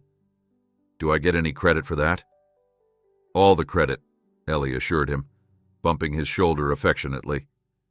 You were there when no one else was.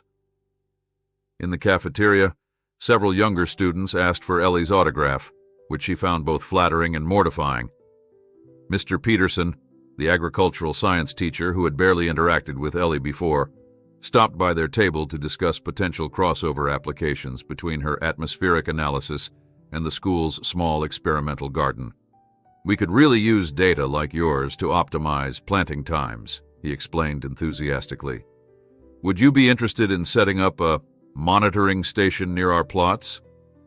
It could be an excellent practical demonstration for my classes. I'd love to, Ellie agreed, making a mental note to discuss the idea with Dr. Reyes. Community applications were exactly what she'd envisioned for her invention from the start. Mr. Harrington was the only staff member who seemed to be keeping his distance, though Ellie noticed him watching her interactions from across the cafeteria, his expression thoughtful rather than critical. After school, Ellie found her father waiting in the parking lot, his truck freshly washed for the occasion. The bank meeting she'd been dreading had been moved up. The manager had specifically requested it after seeing the newspaper article. Ready for this? Robert asked as she climbed into the passenger seat. As I'll ever be, Ellie replied, smoothing invisible wrinkles from her dress pants, the same ones she'd worn for her NASA presentation the day before. The drive to the bank was quiet, both Bennetts lost in their own thoughts. The reality of their financial situation hadn't changed overnight. They were still 3 months behind on mortgage payments, still facing the potential loss of the East Field or worse, the entire farm. Yet something had changed. For the first time in years, there was hope on the horizon. The First National Bank of Oak Ridge occupied a solid brick building on Main Street, its architecture suggesting stability and permanence. Mr. Blackwell, the loan manager who had been handling the Bennett account with increasing concern over the past year, greeted them in the lobby himself. Another unexpected change. Mr. Bennett, Miss Bennett, thank you for coming in, he said, leading them to his office rather than one of the small consultation rooms where their previous tense discussions had taken place. Congratulations on your NASA recognition, Ellie. Quite an achievement for Oak Ridge. Thank you, Ellie replied, noting how Mr. Blackwell's usual stiff formality had softened. Once seated in his spacious office, the banker got straight to the point. I've asked to move up our meeting because your circumstances appear to have changed significantly since we last spoke. Robert nodded cautiously. My daughter's project has been recognized by NASA, yes, but our financial situation will be impacted by the Young Innovator's stipend, Mr. Blackwell finished for him. I took the liberty of researching the program after seeing the newspaper article. The annual stipend of $12,000 would substantially address the arrears on your mortgage and potentially stabilize your monthly payments going forward, assuming you intend to apply those funds to your financial obligations. We do, Robert confirmed, though Ellie knew he had hoped to discuss this with her privately first. Mr. Blackwell's expression softened further. Mr. Bennett, the bank has no desire to foreclose on a family farm that's been in operation for generations, but we do have obligations to our shareholders. This development potentially offers a path forward that serves everyone's interests. The conversation that followed was the most constructive banking discussion the Bennetts had experienced in years. Mr.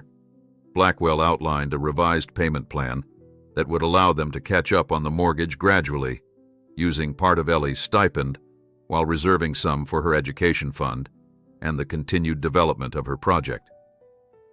We would need to see the official documentation from NASA, of course, Mr. Blackwell added as they wrapped up. But based on the program details, I believe we can avoid any discussion of selling parcels of your land for the foreseeable future. As they left the bank, Ellie felt a weight lift from her shoulders. We're keeping the East Field, she asked, hardly daring to believe it. "Looks that way, Sunshine," Robert confirmed, a cautious smile breaking through his usual reserve. "Your mother always said you'd save the farm someday. I don't think this is what she had in mind, but she'd be proud all the same." The mention of her mother brought both pain and warmth. I wish she could have seen it. "She'd have been in that lecture hall with a camera, embarrassing you with how loudly she cheered," Robert said, his voice rough with emotion. "And she'd have given Mr. Harrington an earful for doubting you in the first place." Ellie laughed at the image, knowing it was exactly what would have happened. Her mother had been the family's fiercest advocate, never hesitating to speak up when she felt her loved ones weren't being treated fairly. That evening, as Ellie set up her laptop for another scheduled call with the NASA team, she found herself thinking about legacy. Her great-grandfather's agricultural innovations had sustained the farm through the Dust Bowl. Her grandfather's mechanical ingenuity had modernized their operations in the post-war years.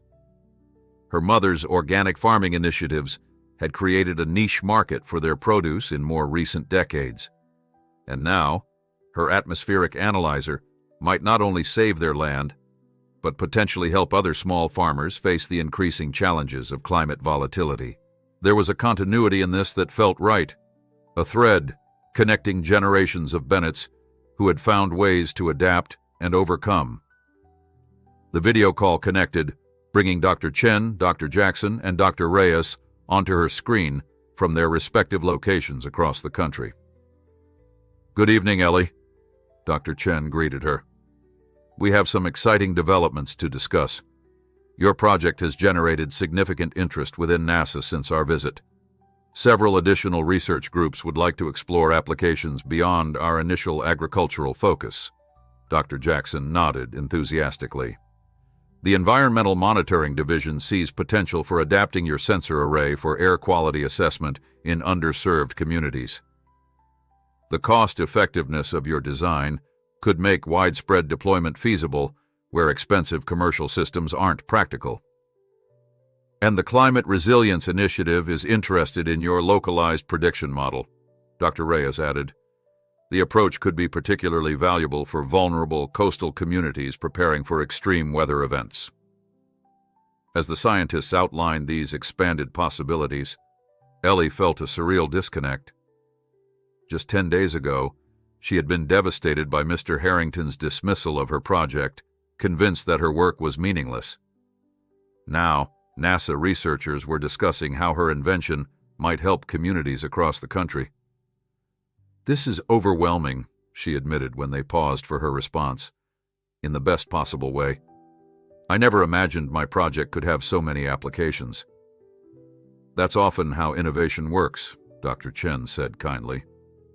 "We solve one specific problem and discover the solution has broader implications than we initially realized. Your fresh perspective allowed you to approach atmospheric analysis differently from established researchers who might be constrained by conventional thinking." By the end of the call, Ellie had a clear roadmap for the next 3 months, expanding her monitoring network, refining her algorithm with the help of NASA's sophisticated modeling tools, and preparing for her first visit to the Hampton Research Facility during winter break. As she closed her laptop, Ellie caught sight of her reflection in the darkened screen, the same face she'd always had, yet somehow different, more confident, more certain. The girl who had walked home in tears after Mr. Harrington's dismissal seemed like a stranger now, someone from another lifetime. A month after NASA's visit to Oak Ridge, the first autumn frost arrived right on schedule, or rather, exactly when Ellie's expanded atmospheric monitoring network had predicted it would, 3 days before the National Weather Service issued their frost advisory. For local farmers who had access to Ellie's data, this advance warning provided crucial extra time to protect sensitive crops and adjust harvesting schedules. Word had spread through the farming community about the Bennett Girls weather machine, as some of the older farmers called it. What had begun as skepticism had transformed into cautious appreciation as Ellie's predictions repeatedly proved accurate for local conditions. Robert had taken to printing weekly forecast sheets from Ellie's system and distributing them at the farmers' co-op meetings, where they were now in high demand. At the Bennett farm, tangible changes were evident. The first installment of Ellie's NASA stipend had arrived, allowing them to catch up on the most pressing mortgage payments. The bank had agreed to Robert's revised payment plan, removing the immediate threat of losing their land. For the first time in years, Ellie noticed her father's shoulders weren't perpetually hunched with financial worry. The barn had been partially converted into what Ellie jokingly called her mission control. 3 additional atmospheric analyzers, built using components NASA had shipped to her, were now deployed across the county in strategic locations. One in Oak Ridge High's Agricultural Science Garden, one at the Miller's Orchard 5 miles to the west, and one at Old Creek Park to the north, capturing data from the watershed that fed the county's farming region. Each unit transmitted data to Ellie's central system, creating a comprehensive picture of the area's microclimate patterns that was far more detailed than any regional forecast could provide. Dr. Reyes had been particularly impressed with how quickly Ellie had implemented the expanded network, and their twice-weekly video consultations had evolved from mentorship into something closer to collaborative research. School life had settled into a new normal as well. The initial celebrity of being the NASA girl had faded somewhat, though Ellie still received the occasional curious glance or question from underclassmen.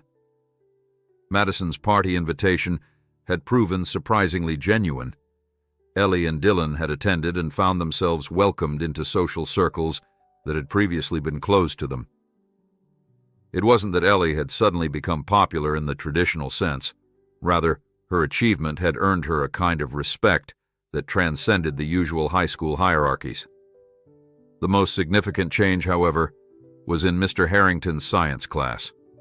The teacher who had once dismissed Ellie's project as delusion now used her work as a case study in applied scientific methodology. More surprisingly, he had approached Ellie about mentoring other students interested in developing their own innovations. "You've inspired quite a few of your peers," Mr. Harrington had explained, the admission clearly still difficult for his pride. "They see what you've accomplished and suddenly believe their own ideas might have merit. I thought perhaps you might be willing to guide them, given your demonstrated expertise." Ellie had agreed, both flattered and amused by the reversal. Now, every Wednesday afternoon found her in Mr. Harrington's classroom, helping fellow students refine their ideas and troubleshoot their projects. Most were modest in scope compared to her atmospheric analyzer, but several showed genuine promise, particularly Jason Miller's expanded irrigation system and a sophomore girl's innovative approach to soil nutrient testing. This particular Wednesday, as Ellie packed up after the mentoring session, Mr. Harrington approached her desk with an uncharacteristic hesitation in his step. "Miss Bennett, might I have a word?" "Of course," Ellie replied, curious about his serious tone. The science teacher closed the classroom door, ensuring their privacy. "I've been contacted by the State Education Department. It seems your work with NASA has attracted attention beyond our little community." Ellie waited, uncertain where this was heading. "They're considering you for the Governor's Innovation Award," Mr. Harrington continued. "It's quite prestigious, includes a scholarship and statewide recognition. They've asked me, as your science teacher, to provide a recommendation." "Oh," Ellie said, surprised. "I didn't know about the award." "Few do.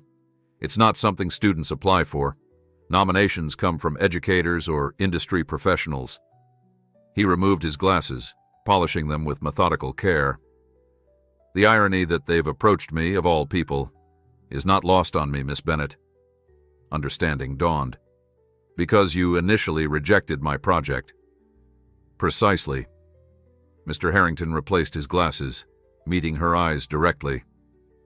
"Which presents me with something of a conundrum. Professional integrity would seem to require that I disclose my initial assessment of your work, which would likely disqualify you from consideration." Ellie's heart sank. The scholarship could make a significant difference for her college prospects. supplementing what she'd been setting aside from her NASA stipend. However, Mr. Harrington continued, professional integrity also demands acknowledging when one has been wrong. Spectacularly wrong in this case. A self-deprecating smile briefly crossed his face. I've drafted a recommendation that begins by detailing my failure to recognize the value of your work, followed by an account of how thoroughly you proved me wrong. I believe such honesty might actually strengthen your nomination rather than harm it. Ellie stared at him, touched by the gesture. It couldn't have been easy for someone as proud as Mr. Harrington to admit his mistake so publicly. Thank you, she said simply. That's very fair of you.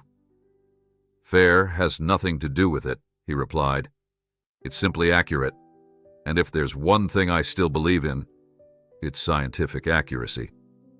He hesitated, then added, I've also taken the liberty of nominating Oak Ridge High for a STEM development grant, citing your success as evidence of our school's untapped potential. If approved, it would fund better equipment for our science labs and potentially some specialized courses. Ellie smiled, thinking of how many students might benefit.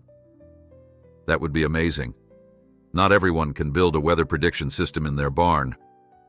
Indeed not, Mr. Harrington agreed with surprising humor, though I suspect if more students had access to proper resources, we might discover other hidden talents in our rural community.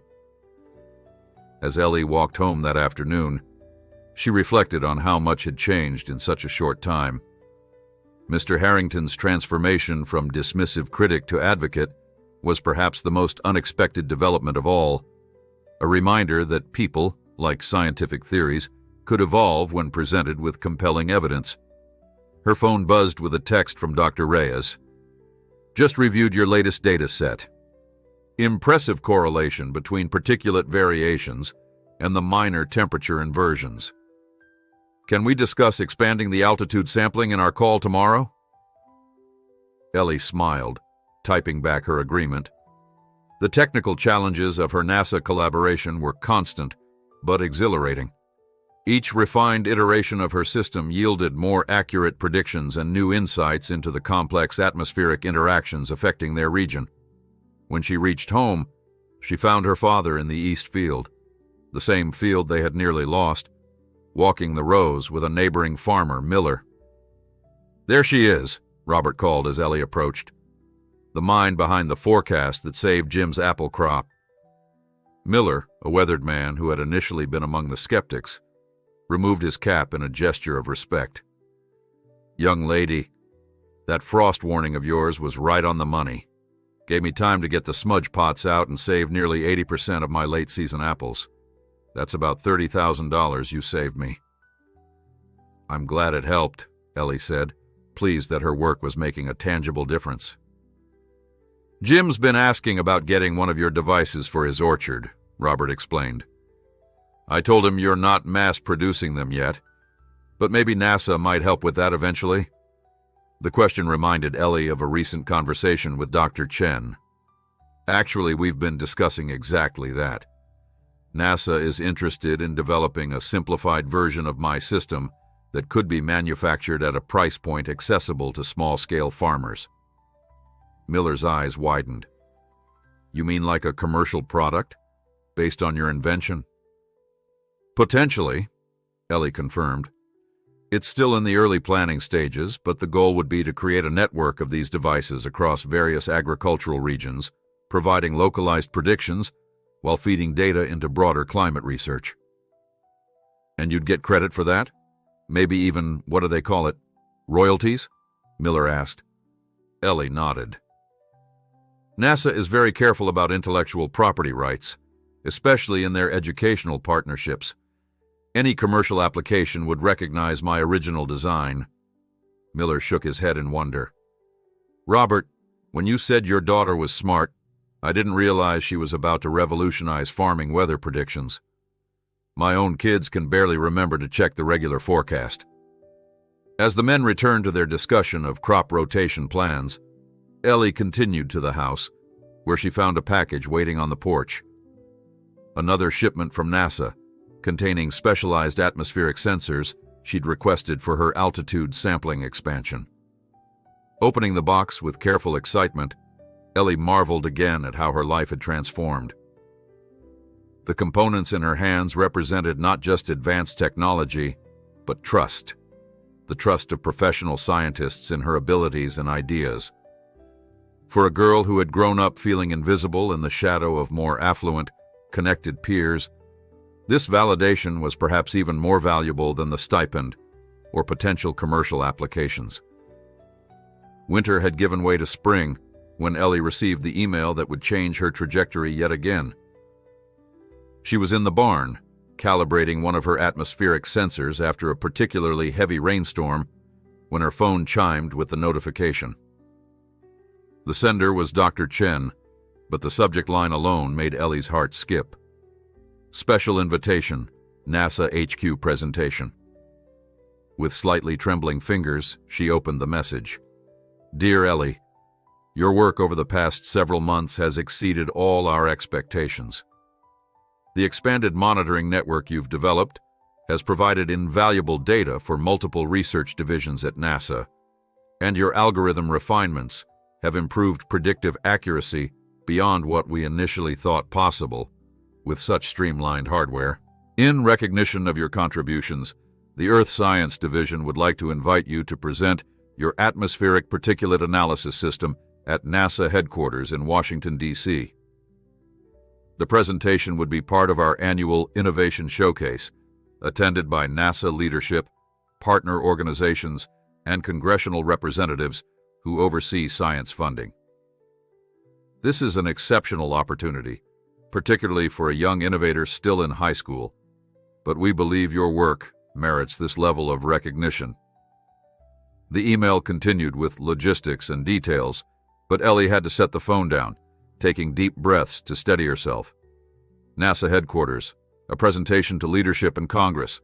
It seemed impossible that her science project, the one Mr. Harrington had dismissed as cobbled together from spare parts and big dreams, would be showcased at such a prestigious event. That evening, when she shared the news with her father over dinner, Robert Bennett's eyes glistened with unshed tears of pride. Your mother would say this calls for her special apple pie, he said, his voice rough with emotion. I might not be able to match her recipe, but I think we should celebrate properly, all the same. The following day at school, Principal Davis called Ellie to his office. When she arrived, she was surprised to find Mr. Harrington already there, along with a photographer from the county newspaper. There she is, Principal Davis beamed, ushering her in. Oak Ridge High's shining star. Ellie suppressed an eye roll at the principal's newfound enthusiasm for her achievements, a far cry from his previous indifference to the science program. But she smiled politely for the photographer.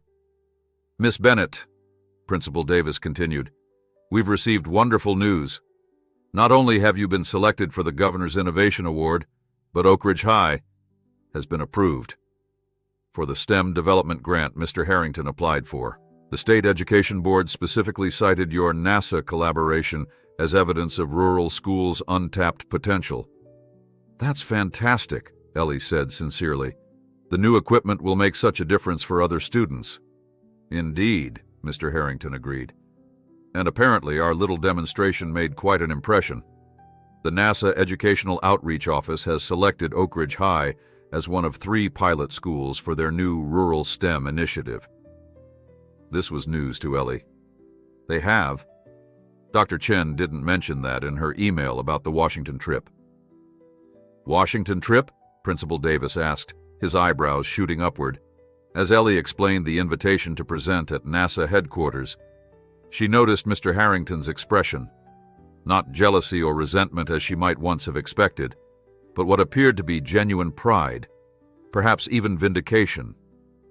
In championing her work to secure the STEM grant, he had found a way to transform his initial mistake into something positive for the entire school.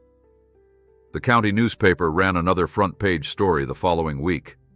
Local inventor to present at NASA headquarters. This time, Ellie had insisted on shaping the narrative herself, focusing less on the farm girl defies odds angle and more on the practical applications of her system for agricultural communities and climate research. The reporter had seemed disappointed by the lack of personal drama, but had respected her preference for focusing on the science. As April turned to May, preparation for the NASA presentation consumed much of Ellie's time. Dr. Reyes helped her refine her talking points via video calls, while Dylan and her father served as practice audience members, asking increasingly challenging questions to help her prepare. The week before her trip to Washington, Ellie received another surprise. An invitation to Madison Taylor's house. Not for a party this time, but for a private conversation. "My father wants to meet with you," Madison explained when Ellie arrived, looking uncharacteristically nervous. "About your atmospheric analyzer." Charles Taylor was the most influential businessman in the county, his agricultural supply company serving farmers across 3 states. Ellie had seen him at community events, but had never spoken to him directly. He greeted her in his home office with unexpected warmth. "Miss Bennett, thank you for coming. I've been following your work with great interest." He gestured for her to take a seat. "Madison tells me NASA is exploring commercial applications for your system." "Yes, sir," Ellie confirmed. "A simplified version designed specifically for agricultural use." "That's precisely what I wanted to discuss." He leaned forward, his expression earnest. "Taylor Agricultural Supply has been looking to expand into predictive farming technology. Your system, with its focus on localized conditions and affordability, aligns perfectly with what our customers need." Ellie listened, increasingly intrigued, as he outlined a potential partnership, not to purchase her invention outright, but to collaborate on its commercial development and distribution, with full recognition and ongoing royalties for her innovation. "Of course, any arrangement would have to be coordinated with NASA given your current agreement," he acknowledged. "But their focus is research, not commercial farm applications. I believe we could offer complementary development paths." It was a serious business proposition, presented with respect for her intellectual contribution, not what Ellie had expected from Madison's father, who she had assumed shared his daughter's former dismissive attitude. "I'd need to discuss this with the NASA team and my father," Ellie said carefully, "but I'm definitely interested in exploring the possibility." As she left the Taylor home, Madison walked her to the door. "For what it's worth," Madison said, uncharacteristically hesitant, "I'm sorry about how I treated you before. Dad always taught us to recognize innovation, but I was too busy being—" She trailed off. "A teenager?" Ellie suggested with a small smile. Madison laughed. "Yeah, that." The morning Ellie left for Washington, it seemed half the town gathered to see her off. Her father drove her to the small regional airport where she would board a flight to D.C., but before they could leave, a procession of honking vehicles appeared on the road to the Bennett farm, Mr. Harrington's sedan leading a line of trucks and cars. "What in the world?" Robert wondered aloud as they stepped onto the porch. The impromptu parade pulled up in front of their house. Students from Ellie's mentoring group spilled out of one vehicle, holding a hand-painted banner that read, "Oak Ridge High is proud of Ellie Bennett, NASA innovator." Other cars contained farmers whose crops had been saved by her accurate frost predictions, teachers who now cited her as inspiration for their students, and even Madison and her father. Mr. Harrington approached, looking slightly embarrassed by the display, but determined nonetheless. "We thought you deserved a proper send-off," he explained, "since you're representing not just yourself but all of us." Ellie was speechless as people stepped forward with good wishes and small tokens for her trip. Mrs. Miller's homemade cookies for the flight, a Oak Ridge High pennant to display during her presentation, handmade cards from elementary school students who had heard about the girl who invented a weather machine. As they finally drove away, the crowd waving behind them, Robert glanced at his daughter. "Not bad for a science project nobody believed in, huh?" Ellie smiled. remembering that tearful walk home after Mr. Harrington's dismissal, which now seemed to have happened in another lifetime. It was never about proving them wrong, Dad. It was about solving a problem that mattered. I know, Sunshine, but proving them wrong is still a pretty satisfying bonus. At the airport, as they prepared to part ways for the first time in Ellie's life, she had never traveled alone before, Robert handed her a small package. Your mother would have wanted to give you this herself, he said softly. Inside the carefully wrapped box, Ellie found a delicate silver pendant in the shape of a compass rose. She always said you'd find your direction, Robert explained, his voice thick with emotion. Turns out she was right, as usual. As Ellie boarded the plane that would take her to Washington, the pendant around her neck and her presentation notes in her bag, she reflected on the journey that had brought her here.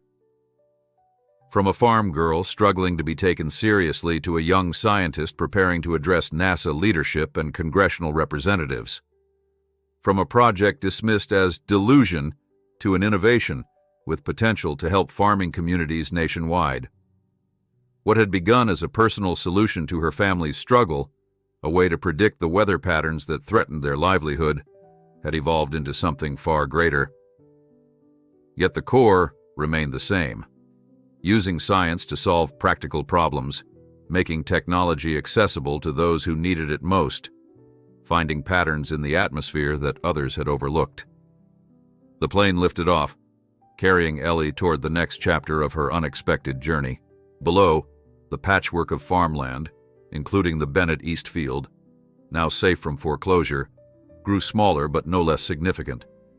It was where everything had started, where she had first looked up at the sky and wondered if there might be a better way to read its secrets. As the aircraft banked toward Washington, Ellie smiled to herself. Mr. Harrington had been wrong about many things, but he had been right about one. Science was indeed about revision when presented with new evidence. Her life was proof of that.